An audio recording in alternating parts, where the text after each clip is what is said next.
I was in University Singers then at BYU, which turned out to be a huge gay experience. I think about a third of the guys in that choir were gay or are gay now. Or I remember the year before I was in it, they went on tour and they always vote a cutest couple.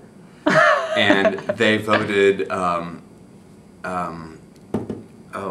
shoot, their names are Shay and, how can I forget his name? I think he's the first guy I ever kissed. Anyway, these two guys as the cutest couple because they had been totally inseparable on choir tour. And they voted them the cutest couple as a joke, like as a total joke. Oh, isn't it funny? But they really were a couple. Like the choir didn't know, they really were a gay couple actually. All under the table. Yeah. That's hysterical. Joe Riddle and Shay. So, what was going on with you? I mean, if you had already, had you come to terms, so to speak, with I'm gay, and then you're still at school, so you were experimenting, and how did that work with the whole honor code and all that? Yeah, I mean, it was very messy. It was extremely messy in my own head, and I knew that it was, and sometimes I was resigned to it, and other times I thought, no, I'll fight this, and then at other times I thought, this is just a sickness that I need to find the source of it and heal myself. Other times I thought it's not possible to heal yourself, so you'll just have to suppress it. And then there were, of course, moments when I just said, I'm just going to let this animal out of its cage and be who I am. But then there were huge feelings of guilt. And there's also, there were also times when I would kiss somebody and then feel like I was then satisfied, and it was like, oh, well, I got it out of my system, you know. I think that was really more of like, you know, anytime you have any kind of sexual activity, it's satisfying, and then you don't need it as much for a little while. Right. But I always interpreted that as, oh, I got the gay out of my system.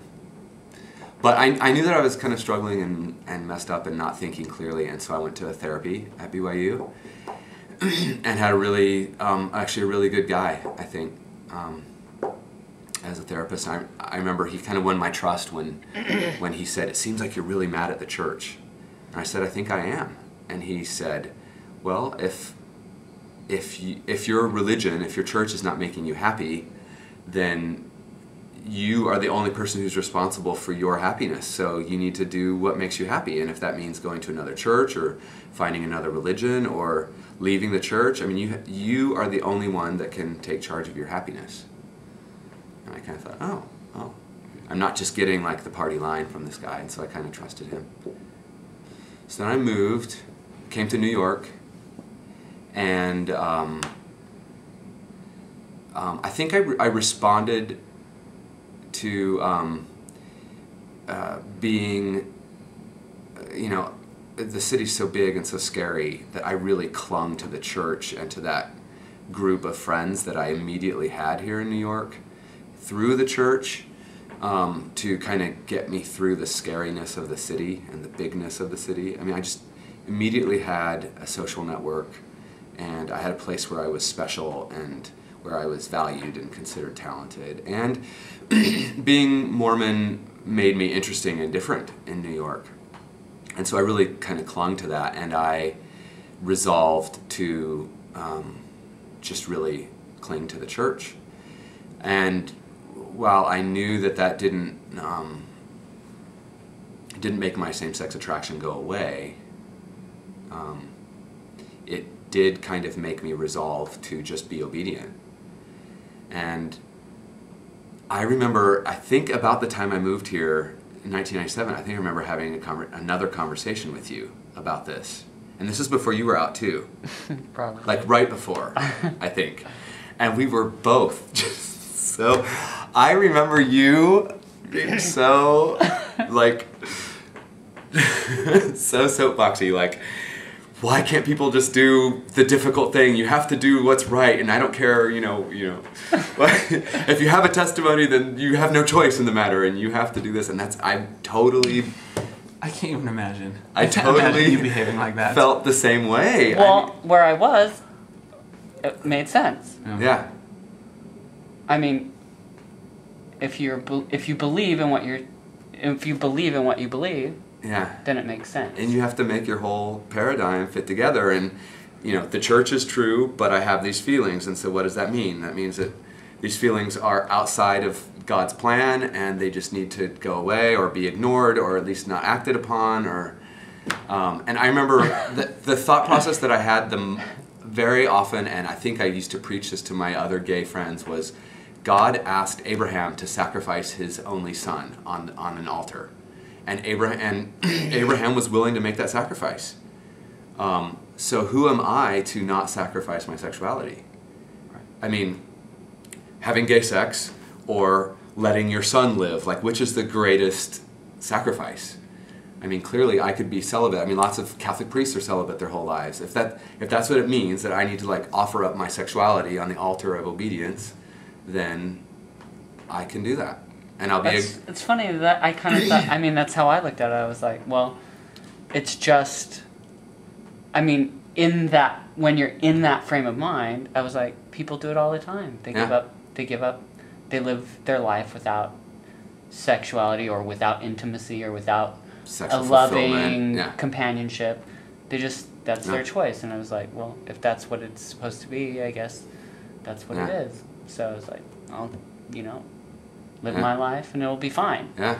I'll be happy regardless somehow. Yeah. But there's so much more.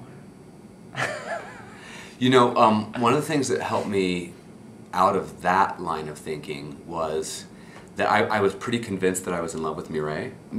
Mireille and I had this great relationship, this great friendship, and she was always very affectionate. And I was sometimes confused by that we were dating or that we had this like romantic relationship. But we would go through these cycles where we would get really close to each other and have really great friendship, and I would sort of confuse it for romance. And then we would talk about it and she'd say, "Sweetie, I just don't feel that way about you." And finally, after going through this cycle, and then I would have to like be apart from her for months at a time, like get over her. And then we would come back together, and then I would sort of get wrapped up in it again, and then have to push myself away. And finally, at one point, I like really called her on it. I'm like, "Look, we hold hands, we can talk all throughout the night. Like, why are we not dating? Why is this not love?" And she said, "I just don't feel like we have any sexual chemistry." And I remember her saying that, like, when guys like whistle at her or look her up and down on the subway, that's like kind of objectifying women in a way that's like actually partially satisfying to her, fulfilling. That like women want to know that they are desired as a sexual object or as a sexual being. And I realized that I wasn't providing that for her at all. I never ever looked at her that way. Yes, we held hands. Yes, we would sort of sit close together on the couch. And yes, we really connected mentally. But I never looked at her like I wanted to rip her clothes off. I never had that instinct. And she was wise enough and had enough self-love to know that that was something she deserved and wanted. And I'm really grateful that she knew that about herself and about just life and sex, and that was a real revelation to me. Because I think all my life as a member of the church, I kind of thought, you're not supposed to ever have any dirty thoughts. And so as long as you sort of connect with another person and you find them mildly attractive, that's enough.